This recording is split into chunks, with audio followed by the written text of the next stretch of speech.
Bonsoir à tous, je suis ravi de vous retrouver dans Lundi Sport. Sommaire. Richard Billan, ancien entraîneur national des équipes de France de basket 3-3, est sur le territoire pour préparer les sélections calédoniennes à la Coupe d'Asie, mais également aux Jeux du Pacifique. Il en profite pour aller distiller ses conseils de partout sur le territoire.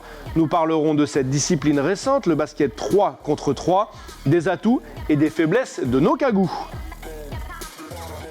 Recrue dans Lundi Sport et nouvelle rubrique, nous accueillerons Marc qui viendra sur le ton de l'humour nous parler de son amour pour le basket, lui qui est taillé pour ça. En rugby, le 15 de France avec nos 3 cagous, facile vainqueur du Pays de Galles samedi 41-28. Les Bleus terminent deuxième du tournoi après que les Irlandais ont gagné tous leurs matchs du tournoi. Et en escalade, 2 vitesses, maintenant les cagous sont en métropole pour la Coupe de France et le Championnat de France. Podium 100% cagou pour les cadets. On vous explique tout dans la page Cagou d'ailleurs. Bonsoir à tous et bonsoir Richard. Bonsoir. Bonsoir. Alors, je vais commencer par des grands noms. Tu as coaché les plus grands noms du basket français. Boris Dio, Tony Parker, Nicolas Batum, entre autres. Et tu viens une nouvelle fois en Calédonie. Tu étais passé en 2019. Pourquoi ? Je viens pour apporter mon expérience du haut niveau, pour aider les 2 équipes sélectionnées, 2 équipes de Nouvelle-Calédonie sélectionnées pour le Qualifier Asia Cup. Donc pour les aider à réussir à peut-être se qualifier, ce qui ne sera pas simple, mais en tout cas travailler avec eux pour les amener à leur meilleur niveau possible. Ok, alors là on parle de basket 3-3. D'habitude on parle de basket 5-5, là c'est 3 contre 3. Alors pourquoi tu t'es intéressé à ça ? Tu as été prof de PS, joueur, entraîneur à Caen et au Havre. Et pourquoi avoir pris et être spécialiste du basket 3-3 ? Et c'est toi qui l'as amené d'ailleurs en métropole, qui me l'a mis en place ? Exactement. C'est en 2012 qu'il y a eu la première grande édition de la Coupe du Monde de 3-3. Le basket 3-3 est très récent dans sa forme actuelle. On va dire 2010, les premières tentatives aux Jeux Olympiques de la jeunesse. Et 2012, première championne du monde. Et la fédération avait besoin d'un entraîneur. Ils se sont tournés vers moi. J'étais tout à fait d'accord pour démarrer cette nouvelle aventure et puis démarrer d'une page blanche. Ça m'intéressait. Ça permettait de laisser libre cours à ma créativité aussi et de pouvoir utiliser mon expérience du 5-5 en essayant de pouvoir apporter au 3 contre 3. D'accord, alors justement, on parle du 3 contre 3. Alors j'aimerais qu'on voit rapidement les règles du 3 contre 3. On va voir une infographie. Alors c'est sur un demi-terrain, on est d'accord. C'est des matchs qui durent 10 minutes, 21 points maximum. Et le temps de possession, parce qu'il y a une temps de possession dans la raquette, c'est 12 secondes. 12 secondes pour attaquer, effectivement. Voilà, exactement. Et quand oui, bien sûr. Et du coup, 2 points en dehors, 1 point. Il n'y a plus de 3 points. Tout à fait. Donc les règles sont simplifiées. Le terrain de basket, c'est à peu près un demi-terrain, un tout petit peu plus petit. Voilà. Et donc un match peut durer 10 minutes ou 21 points si jamais, avant le terme, une équipe réussit à marquer 21 points. D'accord. Alors c'est dérivé du streetball. Exactement. Du coup, pourquoi avoir créé cette discipline, le 3-3 ? La Fédération internationale, par l'intermédiaire de Patrick Baumann, qui était le secrétaire général à l'époque, c'est-à-dire que là, on est aux alentours des années 2008-2009, quand il veut pas être en retard par rapport à d'autres disciplines comme le rugby qui a lancé le rugby à 7, le volleyball qui avait lancé précédemment le beach volley, le football qui avait lancé et beaucoup de disciplines à jeu réduit. Donc le basket était un petit peu à la traîne, je pense. Il fallait qu'il lance quelque chose pour aussi fidéliser un nombre considérable de joueurs sur la planète qui jouent au basket sans nécessairement jouer dans les clubs. D'accord. Ouais, le but c'est ça, que les joueurs se licencient. Oui, en fait, c'est même pas une licence, c'est juste s'inscrire sur la plateforme FIBA 3.3. Okay. L'autre argument également de la FIBA à cette époque-là, c'était de permettre à certains pays qui n'ont pas l'opportunité de pouvoir jouer les grandes compétitions internationales, par exemple la Nouvelle-Calédonie, qui va participer à l'Asia Cup, c'est permettre à tous ces pays-là de pouvoir participer justement à des grandes compétitions internationales, alors qu'ils seraient absents sur la scène du 5-5. D'accord. C'est un jeu plus rapide, forcément, c'est sur demi-terrain. Complètement, c'est un jeu très dynamique, très court, avec un format particulier, avec de la musique, avec vraiment une ambiance très spéciale, qui fait que je pense que le public adhère énormément. C'est un show, quoi. Oui. Alors j'aimerais, avant qu'on poursuive, écouter Stéphane Saminadin, c'est l'entraîneur masculin de l'équipe 3-3 calédonienne. Il est au micro de Michel Pimbé. C'est une discipline qu'on découvre en fait ici en Calédonie. Donc même si ça fait 4 ou 5 ans qu'on en pratique, mais on a de grosses lacunes, on a 10 ans de retard par rapport aux pays du monde entier. Donc il se déplacer sur l'Asie, donc on a la chance de le faire venir 2 semaines avant pour peaufiner nos équipes. Du coup il va nous apporter son expérience en fait, du coup du terrain d'entraîneur. Et après qu'il puisse se déplacer sur la compétition internationale que nous on va découvrir, c'est tout bénéfice pour nous en fait, puisqu'il va pouvoir nous coacher nos joueurs, mais également nous en tant que coach, et nous apporter tout ce qui nous manque à la découverte de cette compétition. Alors il y a beaucoup de choses dans cette interview, mais après plusieurs entraînements avec les différentes équipes de Calédonie, quelles sont les lacunes du basket 3-3 calédonien que tu as pu apercevoir? Alors, je parlerai pas trop de lacunes. C'est vrai que comparativement à ce que j'avais l'habitude d'avoir avec les équipes de France, on avait un temps d'avance, c'est évident. Donc là, il faut un peu rattraper le retard. Mais je dirais que la volonté est là. C'est sûr que l'échéance qui arrive, elle arrive très tôt, mais en même temps, on est aussi là pour non seulement pour cette épreuve-là, mais on est là aussi pour construire l'avenir, et surtout pour construire l'avenir. Donc, on met les bases en place là pour l'avenir. Ok. C'est Stéphane qui parle de lacunes, c'est pas moi. Oui, non, mais du coup, ça veut dire qu'il en a identifié certaines. Non, mais des lacunes, oui, il y en a. On peut toujours en voir des lacunes, mais je pense qu'il faut plutôt partir sur les points forts et essayer de travailler sur les points forts que sur les lacunes. Donc je pense que c'est plutôt positif. Voilà. Ça, c'est le discours d'un coach. Oui, complètement. Oui, parce que sinon, si on parle que négatif, on va pas s'en sortir. Donc, on va partir sur ce qu'il y a de bien, ce qui peut être bien fait. On va améliorer ce qui peut être amélioré. Et puis, on va travailler pour cette échéance-là, mais en même temps, on va semer les graines pour l'avenir. D'accord. Est-ce qu'elles sont insurmontables, ces lacunes ? Rien n'est jamais insurmontable, bien évidemment. Donc, et puis, je dirais que quand on va former ici même, on va aussi ouvrir la porte à peut-être d'autres joueurs et d'autres joueuses. Donc, il va y avoir un effet aspirant aussi vers le haut pour beaucoup de jeunes. Donc, peut-être qu'on veut aussi, dans les années qui vont venir, des jeunes vont s'inscrire, on va découvrir des talents extraordinaires. C'est d'ailleurs le but de ta venue, parce que tu n'interviens pas qu'avec les sélections de 3-3, les sélections calédoniennes. Tu interviens un peu de partout, c'est ça, sur le territoire ? Oui, exactement. Dès lors où on me demande d'intervenir, j'interviens. Je suis intervenu déjà une première fois au niveau des professeurs de PS, dont on sait très bien que le basket est en train de péricliter au niveau du sport scolaire, parce que un peu complexe à mettre en place. C'est la raison pour laquelle le 3-3 peut vraiment être la discipline qui va redynamiser le basketball, en permettant aux professeurs de PS de se lancer dans cette aventure qui est beaucoup plus abordable pour des non-spécialistes. Donc travailler avec les professeurs de PS, ça veut dire diffuser dans l'ensemble du territoire au niveau des scolaires. Donc c'est une très bonne étape. Donc on refait une session mercredi prochain. Donc je pense que ça aussi c'est bien de s'attaquer aussi aux écoles. Oui. Carrément. Tu es d'ailleurs venu en province Nord, tu es venu à Koumac, c'est ça, ce week-end ? Nous sommes allés à Koumac ce week-end, où effectivement il y avait des joueuses qui ont pu venir nous aider, qui ont fait une belle opposition à nos joueuses. Nous sommes partis uniquement avec l'équipe féminine. Okay. Voilà. Donc c'est aussi intéressant aussi d'aller prêcher la bonne parole, non seulement à Nouméa, mais aussi dans les différentes provinces. Et oui. Des champions, il y en a de partout. Merci beaucoup, Richard. Pour cette première partie, je te propose qu'on reçoive notre recrue hivernale venue du froid métropolitain pour une rubrique tout en subtilité. Vous allez apprécier. Jingle.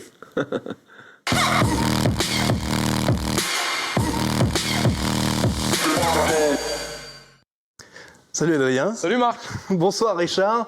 Bonsoir à tous. Alors je suis très content d'être ici parmi vous ce soir et notamment en la présence d'un compatriote normand. Et oui, Adrien, j'ai ce point commun avec monsieur Richard Bihan que d'être un pur produit de la campagne normande. D'où ce t-shirt Made in Normandie. Que je porte aujourd'hui avec fierté, tu t'en doutes bien. Parce que c'est vrai que d'habitude, je te le cache pas, quand je le mets, les gens ont tendance à penser que je suis né à Jardiland, dans le quartier de Normandie, à Nouméa. Non, je suis bien né en Normandie et pas à Normandie, d'où l'importance des prépositions. Bref, je ferme là cette parenthèse grammaticale et biographique pour parler basket. Alors Richard, bon, je m'y connais pas beaucoup en basket, très honnêtement, malgré mes évidentes prédispositions physiques, grand, fin, élancé, de longs bras, de longues jambes. C'est ce que j'allais dire. Ouais. T'es magnifique. Alors, tu veux dire que je suis petit, bedonnant et court sur pattes? Exactement. D'accord. Bon, alors oui, effectivement, finalement, le seul poste auquel j'aurais pu prétendre au basket, c'est mascotte. Mais finalement, ça tombe pas si mal que ça, parce qu'une mascotte, finalement, le concept de la mascotte m'a toujours fasciné. C'est-à-dire qu'on a affaire là à une personne qui est déguisée en peluche géante, qui est très dynamique, qui met une ambiance de fou sur le terrain, parce que c'est vrai qu'un match de basket, il y a toujours une super ambiance, et qui passe son temps à courir, à frapper de ses mains molles, et à danser, le tout dans une combinaison qui a l'air hyper chaude. Ouais. Okay. Et on ne doit pas être un travail facile. Non, et justement, en fait, on a toujours tendance à imaginer que la personne sous le déguisement est tout sourire, toute souriante, un peu comme un prof de fitness hyper dynamique, comme la mascotte elle-même qui a un sourire figé sur le visage. Mais est-ce qu'il vous est arrivé de penser, et là je m'adresse à vous, Adrien, Richard, est-ce qu'il vous est déjà arrivé de penser que cette personne puisse être en souffrance, en fait, puisse avoir la langue qui pend, la sueur qui coule, les larmes finalement de souffrance? Est-ce que je suis le seul à penser ça? Je pense que ça doit arriver. Je pense qu'il n'y a pas tous les jours pas que des jours faciles. Voilà, on est d'accord. Et du coup, je profite de cette occasion pour saluer les milliers de mascottes qui nous regardent et leur dire, on pense à vous. En tout cas, cette année en 2023, pour la première fois, et à l'occasion de la Coupe du Monde FIBA 2023 en 5-5, pour le coup, on va avoir une mascotte qui, elle, aura la possibilité d'avoir différentes expressions faciales. Il s'agit du robot Jeep, vous devrez voir. Ici, Jeep, donc Jeep pour Japon, Indonésie, Philippines, les 3 pays dans lesquels se dérouleront les matchs de la Coupe du Monde FIBA 2023 en 5-5, et qui nous donne un joli message écologique, notamment sur le recyclage, avec son panier derrière, où il peut jeter ses déchets. Et finalement, quand je regarde la longueur de ses jambes et la taille de son buste, je me dis que tout n'est peut-être pas perdu pour moi.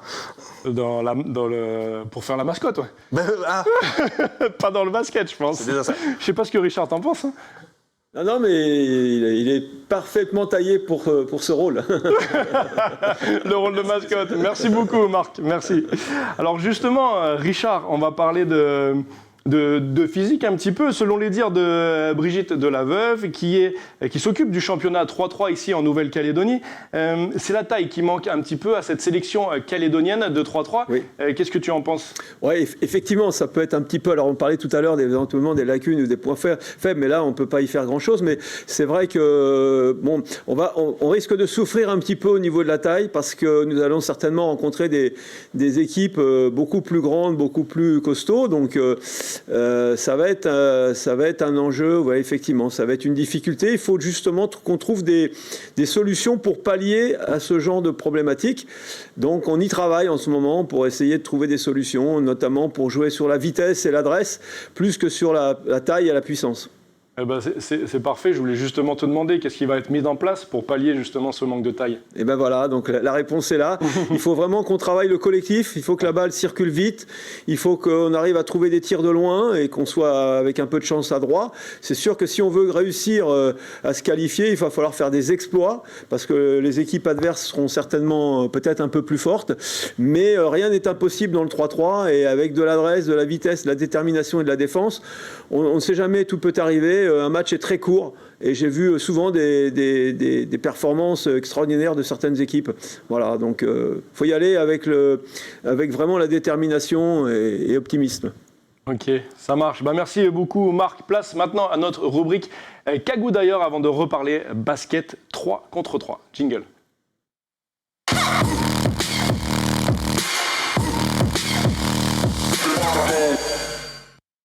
rugby, lors de la 5e et dernière journée du tournoi des 6 nations, la France, grâce à sa victoire 41-28, termine deuxième de ce tournoi 2023, auteur de 5 essais, excellent au sol, discipliné, inspiré en attaque. Les coéquipiers de Nokagu, Peaoto Movaka, Romain Taofifenua et Yoram Moefana peuvent nourrir quelques regrets après leur défaite face à l'Irlande à Dublin 19-32 lors de la deuxième journée. Ils finissent donc que deuxième de ce tournoi. Romain Taofifenua, dans le 15 au début du match, a laissé sa place à la 60e minute. Quant à Yoram et Peato, ils sont eux rentrés en deuxième mi-temps.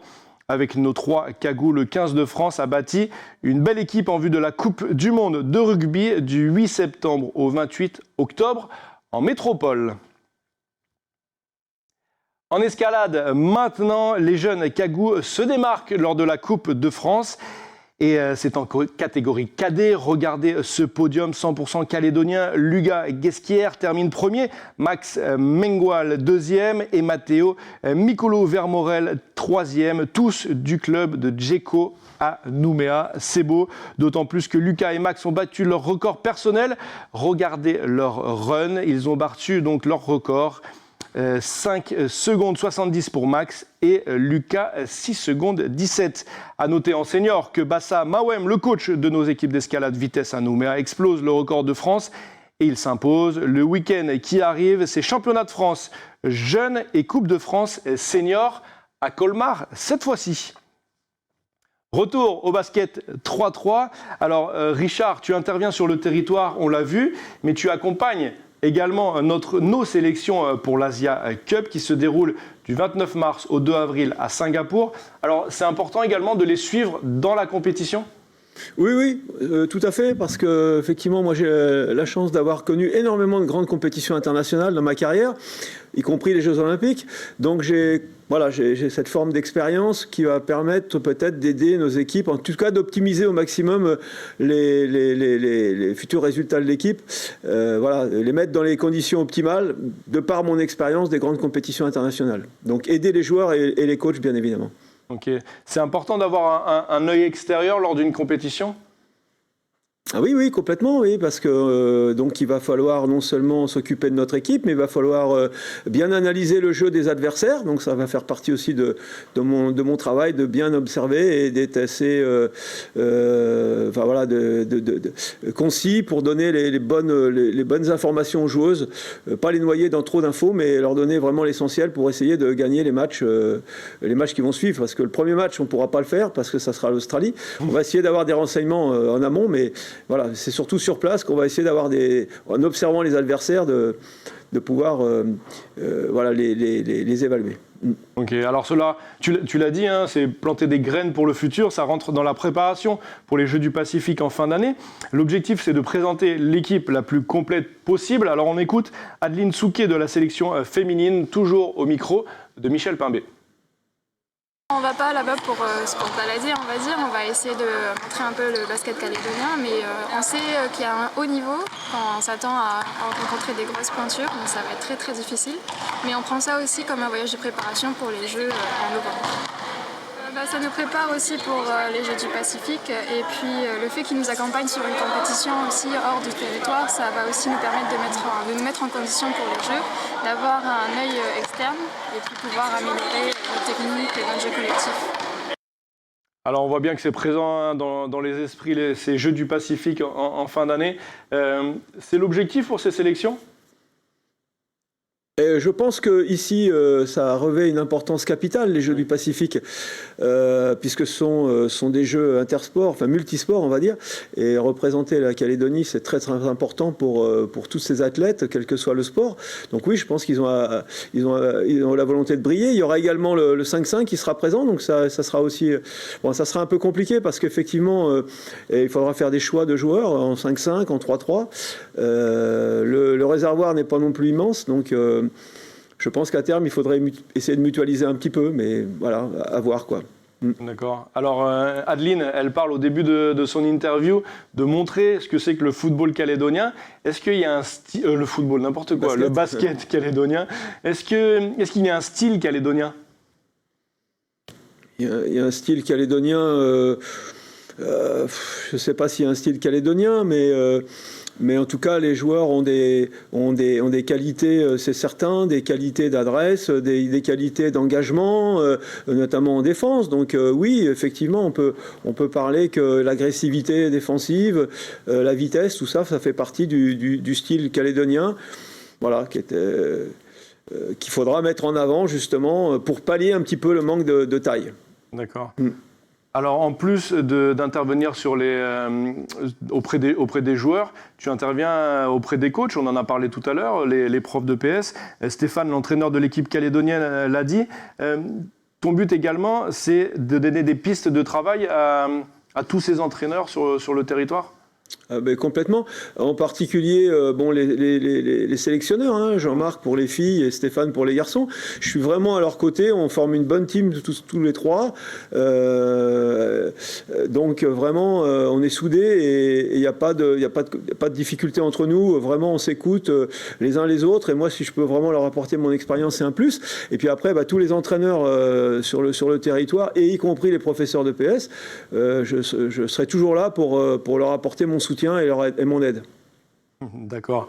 Alors on ne peut pas se quitter, parce qu'on arrive à la fin de l'émission, on ne peut pas se quitter, Richard, sans parler de Soana Lucé, la Calédonienne que tu as coachée en sélection française et qui a cartonné d'ailleurs avec l'équipe de France de basket 3-3. C'était une belle rencontre ? Ah oui, c'était une très très belle rencontre avec Soana parce qu'elle était venue un petit peu par hasard grâce à son amie de La Roche à ce moment-là, Caroline Herriot. Elle était venue sur un premier Open de France, donc ça devait être l'été 2020, et je l'avais remarqué et je m'étais dit cette joueuse, elle a des qualités pour le 3-3. Donc on l'a fait venir en stage et puis effectivement ça s'est confirmé. Ce qui fait qu'on l'a effectivement sélectionné avec l'équipe de France. Et donc, elle a fait notamment le TQO. Et puis, surtout, derrière, l'enchaînement après était, malheureusement pas les Jeux pour des raisons X ou Y, pas de sélection, mais surtout, ce qui était bien, c'est qu'on s'est retrouvés pour la Coupe d'Europe 2021 à Paris. Et ça, c'était vraiment une belle aventure. Et je reste toujours en contact avec Soana. C'était une belle aventure sportive et humaine. Ouais, tu parlais du TQO, du tournoi qualificatif pour les Jeux Olympiques. Elle a participé à toute cette épopée qui a permis à la France de participer à ces Jeux Olympiques.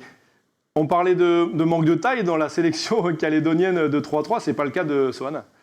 Ah oui, c'est sûr. Alors effectivement, il faudrait. Alors, elle a déjà participé avec la France, donc pour ce type de compétition, il faudrait effectivement qu'on puisse à l'avenir voir avec la France comment on pourrait faire pour la faire revenir. Je ne sais pas pour l'instant si c'est dans les tuyaux ou pas. En tout cas, c'est sûr que ça serait un élément déterminant pour la Calédonie, oui. Ok, à suivre. À suivre, exactement. On fait un grand big up à Soana. Merci beaucoup, Richard, d'avoir été avec nous pour cette émission. Distille bien tes petits conseils de partout. C'est ma passion, c'est de transmettre.